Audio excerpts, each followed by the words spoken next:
what is it about Celtic shamanism that I think distinguishes it and that I feel draws people in and gives this practice and this tradition great appeal? One of the things that stands out for me is their reverence and their care and their respect for the use of the word, for the use of language.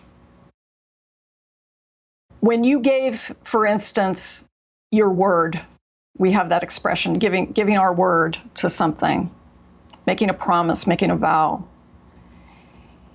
This was something that you revoked at your own peril.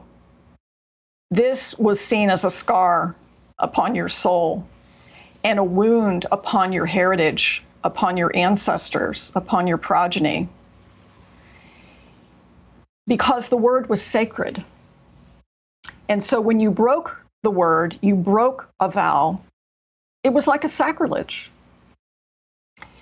They also revered language and understood the power of the word in the sense of how it could change circumstance, how it could change people's attitudes, their understanding of things, how it could, as they say, turn the hearts of men.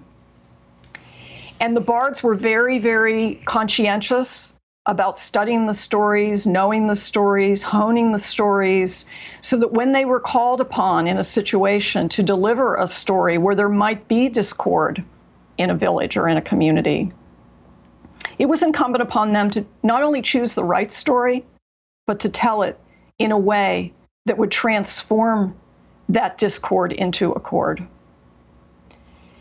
In addition to that, they used language to praise and exalt the beauty of nature in their prayers, in their blessings, in their incantations, their practices. Deep listening, deep observation, and acknowledgement and praise of what nature was delivering in that moment. Was it the sun coming up and the light shining, glistening on the morning dew? Was it the slope of the hill, the step of the deer?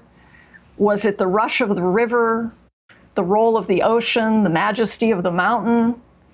What was it that caught their eye? What was it that came into their life in that moment to bless them with its majesty and its beauty?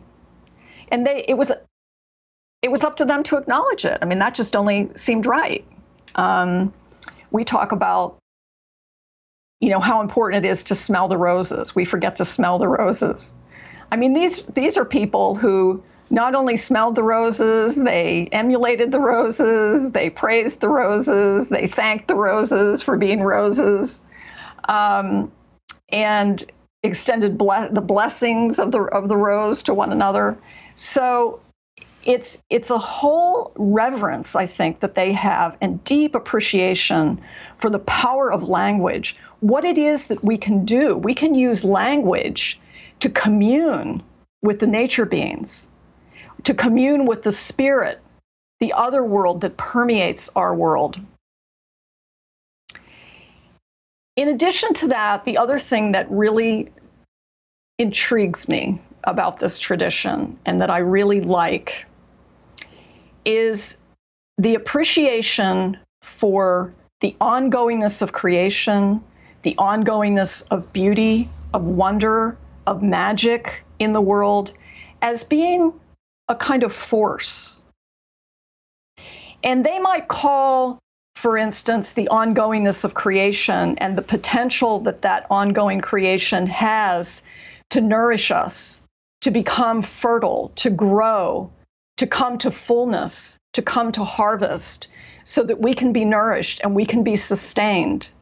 They're very comfortable with the idea of seeing that goddess that is in charge of that ongoingness of creation as no more than a force, rather than a woman of great stature and beauty, which we tend to do. We tend to anthropomorphize our gods and goddesses, our deities. We want to see what they look like.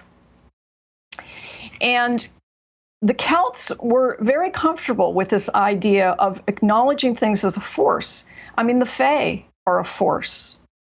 Chaos is a force. Beauty is a force. Inspiration is a force.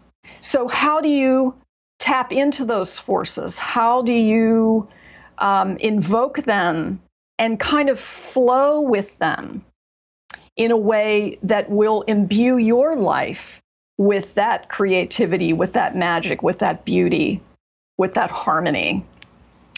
So those are the two things that appeal to me the most in the Celtic tradition, aside from the stories, which I absolutely adore and love and never get tired of talking about or reading and rereading.